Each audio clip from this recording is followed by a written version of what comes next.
Hello students, I am your English mentor और आज मैं लेकर आई हूँ आपके लिए एक बहुत इंटरेस्टिंग स्टोरी जिसका नाम है रोहंता द डियर। इस स्टोरी में आप बहुत ही ज्यादा इंटरेस्टिंग फैक्ट्स के बारे में जानेंगे और बहुत एंजॉय करेंगे।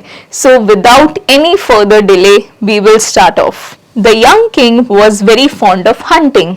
इस स्टोरी में एक राजा होता है जिसको हंटिंग करना बहुत पसंद होता है।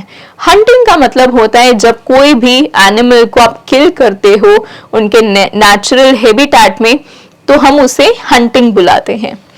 He went hunting every day, और वो हर रोज शिकार पर जाते थे।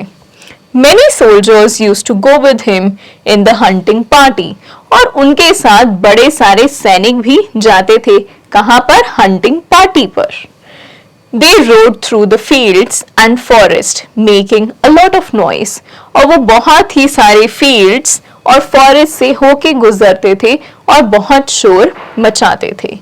Sometimes the fields were damaged. और बहुत बार ऐसा भी होता था कि fields खराब हो जाती थी किंग और उनके soldiers के आने की वजह से। People could not work properly. और लोग अपने fields पर ठीक से काम भी नहीं कर पाते थे। One day people decided to do something about it. और एक दिन फिर लोगों ने सोच लिया कि हमें इस बारे में कुछ करना चाहिए। They went to the king and told him their problems. और वो सब जाते हैं किंग के पास और शेयर करते हैं अपने problems. The king was a kind-hearted person. लेकिन जो किंग था वो बहुत ही अच्छे दिल वाला इंसान था। He promised, I'll not take a large hunting party and will not ride through the fields. तो उन्होंने प्रॉमिस करा कि मैं बहुत ही ज्यादा लार्ज हंटिंग पार्टीज नहीं करूंगा और ना ही मैं फील्ड्स को डिस्ट्रॉय करूंगा। We will reserve some areas for hunting. और हम कुछ एरियाज को डिफाइन करेंगे जहां पर सिर्फ और सिर्फ हंटिंग होगी। As you can see, he is the king and these are the soldiers, और ये है हमारे deers. So large hunting grounds were created for the king. तो बहुत बड़े बड़े grounds create करे सिर्फ king के hunting के लिए। There were trees, bushes, plants and plenty of grass on the hunting grounds. और hunting grounds पर बहुत सारे trees, bushes, plants सब कुछ होते थे। There were also some pools. और उसी के अंदर कुछ पानी के सोर्सेस भी हुआ करते थे ताकि डियर वहां पर रहे तो उसको किसी भी चीज की कमी नहीं हो। The grounds were fenced and a herd of deer was brought there. तो उस पूरे ग्राउंड को किनारों से फेंस करा गया, यानी कि if this is the ground तो यहाँ पर पूरी पूरी क्या कर दिया उन्होंने, बाउंड्री में फेंसिंग, कि कोई भी उसके अंदर नहीं आ सके, राइट। और फिर वहां पर बहुत सारे डियर को लाया गया और छोड़ दिया गया। There were hundreds of deer in the herd. The king could hunt there whenever he wanted. तो उन्हीं ग्रुप में से क्या था, hundreds of deers थे और जब चाहे किंग तब उनको हंट कर सकता था। After that, the king was very happy. Now he hunted every day till he killed one deer. तो अब वो बहुत खुश थे और हर रोज वो एक डियर को जरूर मारते थे। All the deer in the ground were afraid of him. और जितने भी डियर ग्राउंड में थे उन सबको डर लगने लग गया था, किससे? किंग से, क्योंकि अब वो समझ चुके थे कि किंग जब भी आता है तो वो एक डियर को हर रोज मार देता है। As soon as they noticed the king or his soldiers, they began to run here and there. और जब भी वो ऑब्जर्व करते थे किंग को या उनके सोल्जर्स को, तो वो इधर उधर भागना शुरू कर देते थे खुद को बचाने के लिए। Some of the deer died in panic. और कुछ ऐसे भी डियर थे जो सिर्फ डर कर घबरा कर भी मर गए। So the herd had a leader. उन सब डियर का ना एक लीडर था।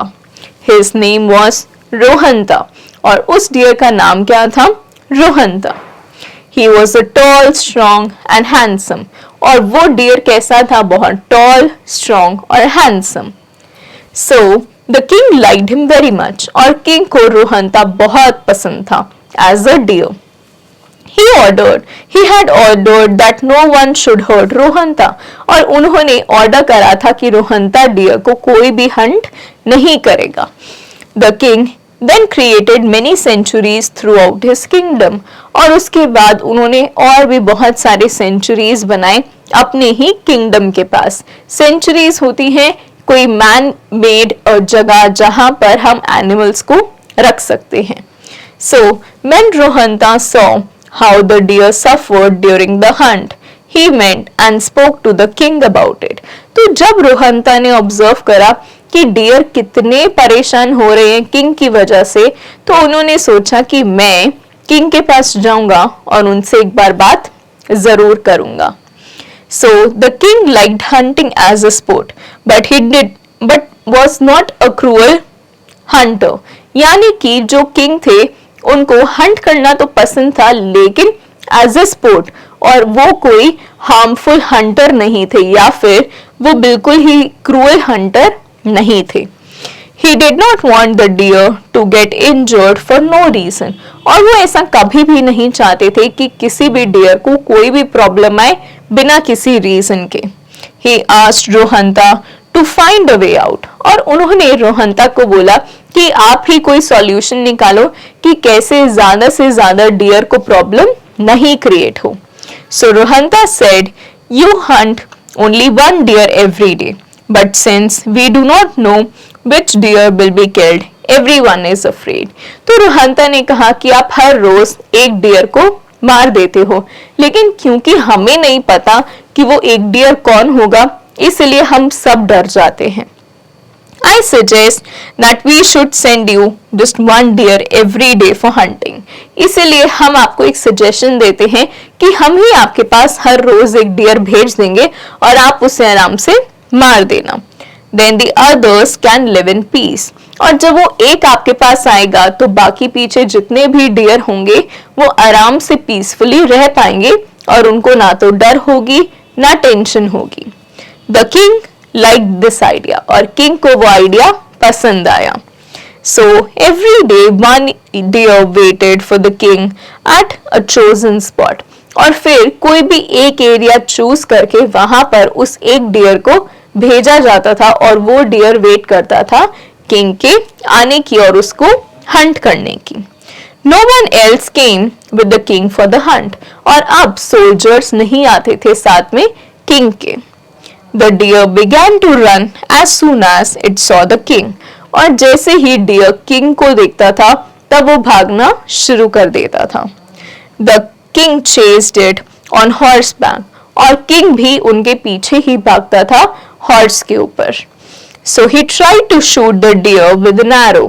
और किंग ट्राई करता था उन डियर्स को शूट करने की अपने बो एंड एरो के साथ.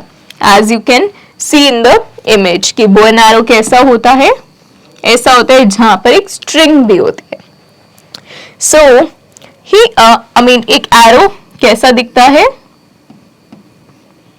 राइट ऐसा. सो ये होता है बो और इसमें फंसाकर वो एरो को छोड़ देते थे. So he was an expert shooter. और जो किंग थे वो एक एक्सपर्ट शूटर थे.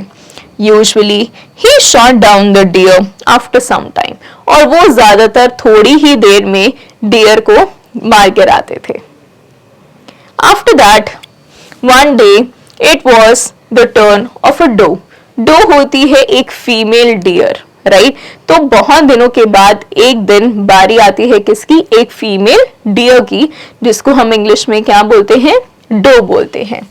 She was very sad, not for herself but because she was soon to give birth to a fawn. और वो जो डो थी वो काफी उदास थी, खुद के लिए नहीं लेकिन वो एक बर्थ देने वाली थी बेबी डियर को, जिसको हम इंग्लिश में क्या बोलते हैं, फॉन बोलते हैं. इसीलिए उनको बहुत डर लग रहा था कि क्या करे कि उनका बेबी सेफ हो जाए. She said to Rohanta, please can I go after a few days after my fawn is born. तो उन्होंने बोला कि let me just give birth to my baby, उसके बाद आप मुझे मार सकते हो. I am ready to die but I don't want my fawn to die. उन्होंने बोला मैं तो मरने के लिए तैयार हूं लेकिन मैं अपने बेबी को हार्म नहीं कर सकती हूँ.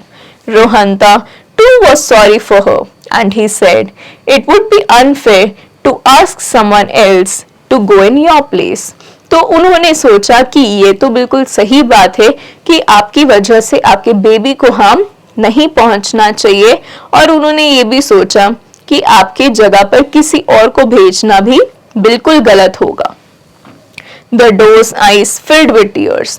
तो वो बेचारी फीमेल डियर तो रोने लग गई। Don't worry, said Rohanta. रोहंता ने कहा, आप टेंशन बिल्कुल मत लो। You need not go tomorrow. आपको कल जाने की कोई जरूरत नहीं है। You can go after your fawn is born. और आप जा सकते हो एक बार अगर आप बर्थ दे देते हो बनने के लिए, फिर आप जा सकते हो। The next day when the king came, he saw Rohanta himself was waiting for him. और क्या आपको मालूम है कि नेक्स्ट डे जब किंग आते हैं अपने हंट के लिए तो वो किसको देखते हैं? रोहंता को। The king was surprised. Why are you here? I know, you know I don't want to hurt you. तो उसके बाद क्या होता है कि किंग बहुत ही ज्यादा चौंक जाते हैं ये देखकर कि वहां पर रोहंता क्यों है, जबकि रोहंता को ये बात पता है कि किंग उसको हर्ट नहीं कर सकता है। Then रोहंता told him the story of the doe. और फिर रोहंता ने स्टोरी सुनाई डो की किंग को। I can't order anyone to get killed for the doe. और उन्होंने ये भी बताया कि मैं उस डो की जगह पर किसी और को भी नहीं भेज सकता था। Therefore I present myself for the hunt. और मैं भी तो एक डियर ही हूँ, तो आज के लिए आप मुझे मार सकते हो। The king was deeply touched. I don't want to kill a noble animal like you. तो किंग इस बात को सुनकर काफी ही ज्यादा इमोशनल हो गए और उन्होंने बोला कि मैं आपके जैसे एनिमल को तो बिल्कुल भी हर्ट नहीं कर सकता हूँ। Also, I don't want to kill the doe and her fawn. और ना तो मैं उस फीमेल डियर और उसके बेबी को मारना चाहता हूँ। He said. The king was silent for a moment and then he said politely, "From now on, I'll not hunt any animal." और फिर किंग थोड़ी देर चुप हो जाता है, सोचता है और बोलता है कि अब से मैं किसी भी एनिमल को हर्ट बिल्कुल भी नहीं करूंगा। In fact, now onwards I forbid hunting altogether. मैं अभी के अभी से हंटिंग हमेशा हमेशा के लिए छोड़ रहा हूँ। मैं आज के बाद हंटिंग कभी नहीं करूंगा। ऐसा किसने कहा? किंग ने कहा। और उन्होंने ये बात किसको कही? रोहंता को कही। No one shall hunt for sport in my kingdom. All the animals in these grounds will now have my protection. और किंग ने रोहंता को कहा कि अब से सब एनिमल्स को मेरे किंगडम में प्रोटेक्शन मिलेगी और कोई भी कभी भी किसी भी एनिमल को हर्ट और हिट नहीं करेगा। इस बात की श्योरिटी किंग ने ली। So with this was a beautiful chapter on Rohanta the leader. यहाँ पर हमने ये समझा कि कैसे रोहंता ने एक लीडर बन के खुद को और अपने सारे डियर को सेव करा।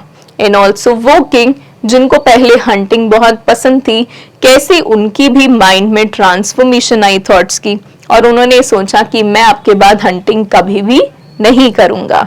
आई रियली होप आपको ये चैप्टर अच्छे से समझ में आया होगा और स्टोरी भी पसंद आई होगी। Moving on, we will understand some word meanings. First word is fond of. Fond of यानी कि किसी भी चीज को पसंद करना। I am fond of sweets यानी कि मुझे sweets बहुत पसंद है। So next is panic. Panic होता है डर जाना, घबरा जाना। Then we have damage. Damage यानी कि destroy करना, खत्म करना। We have doe. Doe यानी कि female deer. Then we have reserve. Reserve होते हैं किसी को बचा के रखना special reason के लिए। Then we have fawn. Fawn होता है एक baby deer. Then we have fenced. Fenced होता है एक ऐसा बैरियर जो हम क्रिएट करते हैं आसपास किसी भी जगह के ताकि हम उसे प्रोटेक्ट कर पाए। Then we have herd. Herd होता है कलेक्टिव नाउन जो हम की यूज करते हैं ग्रुप ऑफ एनिमल्स के लिए। आई होप आपको ये चैप्टर और वर्ड मीनिंग्स अभी तक जरूर समझ में आए होंगे। तो क्या आप रेडी है मेरे साथ क्वेश्चन आंसर्स अटेम्प्ट करने के लिए? Yes. First one is conceptual assessment. यहाँ पर आपको हर एक क्वेश्चन के लिए 3 स्टेटमेंट्स मिलेंगे और उन 3 आंसर्स या स्टेटमेंट्स में से आपको कोई एक पिक करना है जो कि सही है। तो क्या आप मेरी हेल्प करेंगे वो एक आंसर पता लगाने में? Yes. First one is what was the young king fond of? तो किंग को क्या करना पसंद था? प्लेइंग, फिशिंग और हंटिंग। उनको पसंद था hunting. How many deer did the king hunt every day? हर रोज किंग कितने डियर को मारते थे? 1, 2 और 3? It was 1. What type of animal was Rohanta? Rohanta किस तरीके के एनिमल थे? शीप, बियर और डियर? वो थे एक dear. Now we have to say yes or no. So the king was a kind-hearted person. Yes. Rohanta was the leader of the deer. Yes. The king killed Rohanta too. No, this is wrong. And now you are going to attempt descriptive questions in your book itself. Moving on, we will see some grammar questions. So join the following pair of sentences using as soon as. अब हम 2 sentences को join करेंगे क्या use करके? As soon as. Right? So first one has been done for you. The deer noticed the king. They ran here and there. So as soon as the deer noticed the king, they ran here and there. Right? Next up we have he received the call. He started at once. तो यहाँ पर हम कैसे solve करेंगे इसको? As soon as he received the call, he started at once. तो जैसे ही उन्हें कॉल आया वैसे ही वो निकल गए। Then we have the bell rang, the students ran out of the class. तो जैसे ही बेल बजी सब स्टूडेंट्स भागकर बाहर आ गए। So as soon as the bell rang, the students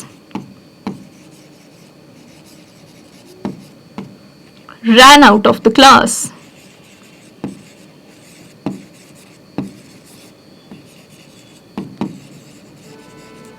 And next we have I went to bed, I fell asleep. So as soon as I went to bed, I fell asleep. Last one we have my friend saw me, he stopped the car. So it will be as soon as my friend saw me,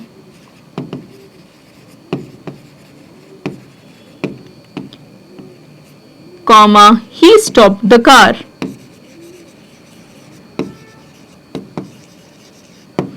Right? And now we will attempt one more question, which is read and learn. The deer was as fast as the tiger. The king was as gentle as a lamb. So we use as and as, right? As dash as to compare two similar things, persons, animals or qualities. तो हम as dash as use करते हैं दो चीजों को, लोगों को, animals को या क्वालिटीज को कंपेयर करने के लिए. Now use the expression as dash as and rewrite the following sentences. Now we are going to solve this particular question. तो हमें पहला क्वेश्चन मिला हुआ है रोहंता बिग और रेनडियर. तो हम इसमें as dash as कैसे यूज करेंगे? That रोहंता was as big as a reindeer. यानी कि हमने कंपैरिजन करा दो एनिमल्स का, एक डियर और एक रेनडियर का. Next up we have the river Ganga long the Brahmaputra. तो हम क्या बनाएंगे? The river Ganga is as long as the Brahmaputra. So we will write the river Ganga is as long as the Brahmaputra.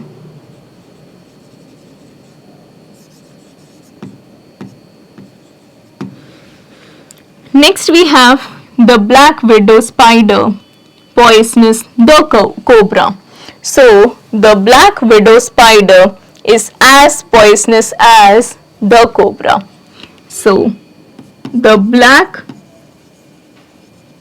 widow spider is as poisonous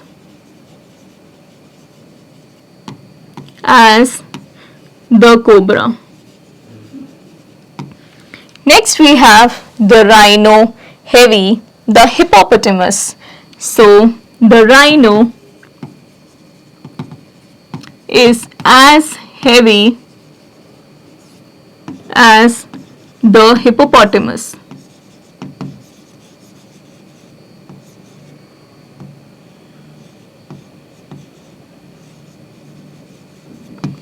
And now you are going to attempt these two parts by yourself so that you can also help me in attempting the questions.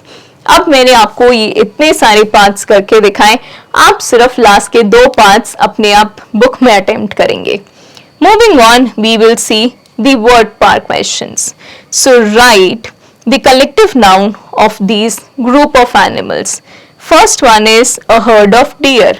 जब एक से ज्यादा यानी कि दो से ज्यादा dear साथ में होते हैं तो हम क्या बोलते हैं? That it is a herd of deer. Next we have a dash of dogs. So यहाँ पर से हम कौन सा वर्ड पिक करेंगे? हर्ड तो हमारा हो चुका है, it will be pack of dogs. A pack of dogs. Then we have a shoal of fish.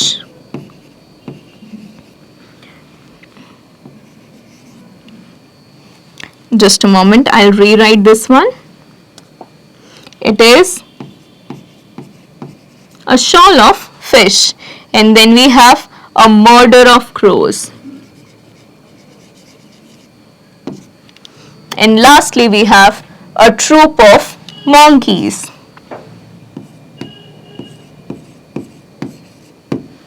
Now we are going to attempt more questions.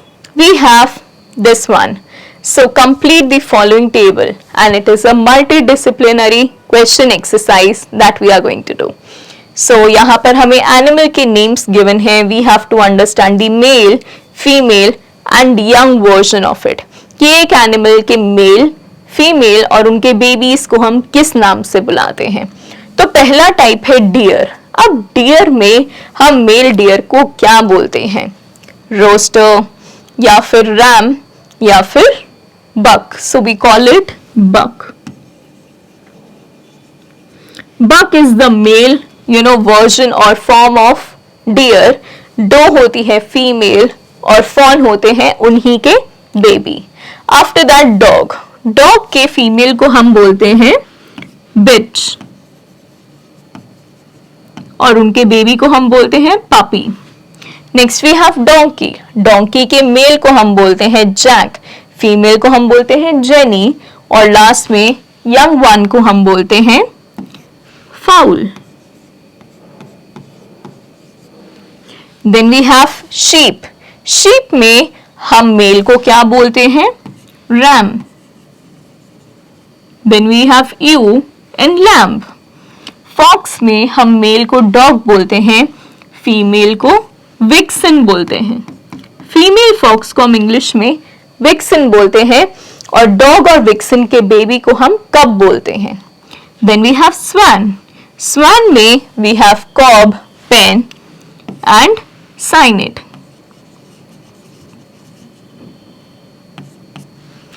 Then we have chicken. Chicken के male को हम क्या बोलते हैं? Rooster. Then we have hen and chick. Cat में हम बोलते हैं tom and then we have queen. हम एक फीमेल कैट को क्वीन बोलते हैं students. And then we have a kitten. Finally rabbit में हम बोलते हैं बक, डो एंड बनी.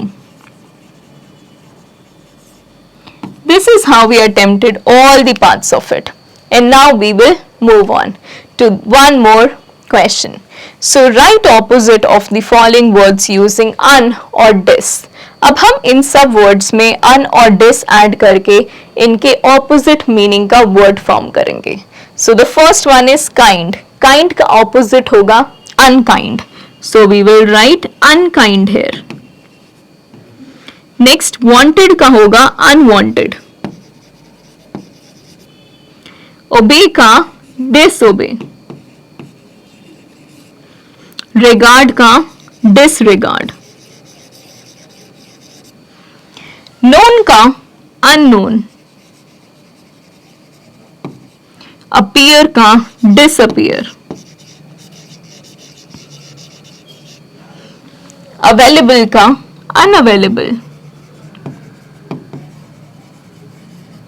लाइक का डिसलाइक.